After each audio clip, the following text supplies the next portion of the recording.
नमस्कार मैत्रिणींनो, आता ब्रेकफास्टसाठी आज आपण ढोकळा बनवणार आहोत। तर तुम्ही बघू शकता मी इथे डबा तेलाने छान ग्रीस करून ठेवलेला आहे। पाणी उकळण्यासाठी ठेवलेले आहे। बेसन पीठ छानपैकी आपल्याला चाळून घ्यायचे। चाळून घेतल्यामुळे आपला ढोकळा छान मऊ आणि जाळीदार होतो, त्यामुळे हे नक्की लक्षात ठेवा।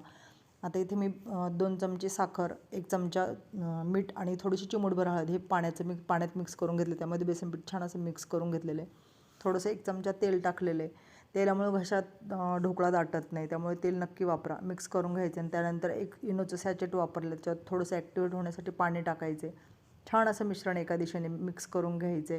खूप छान असं फ्लफी असं बॅटर आपलं इथे तयार झालेलं आहे।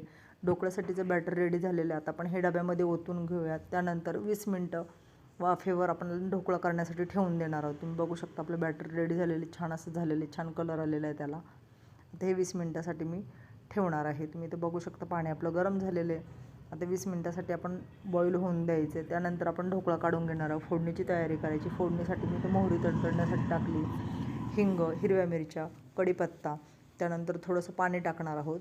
पाणी टाकल्यानंतर त्यामध्ये थोडीशी चवीपुरती साखर टाकायची आणि नंतर थोडीशी बारीक चिरलेली कोथिंबीर।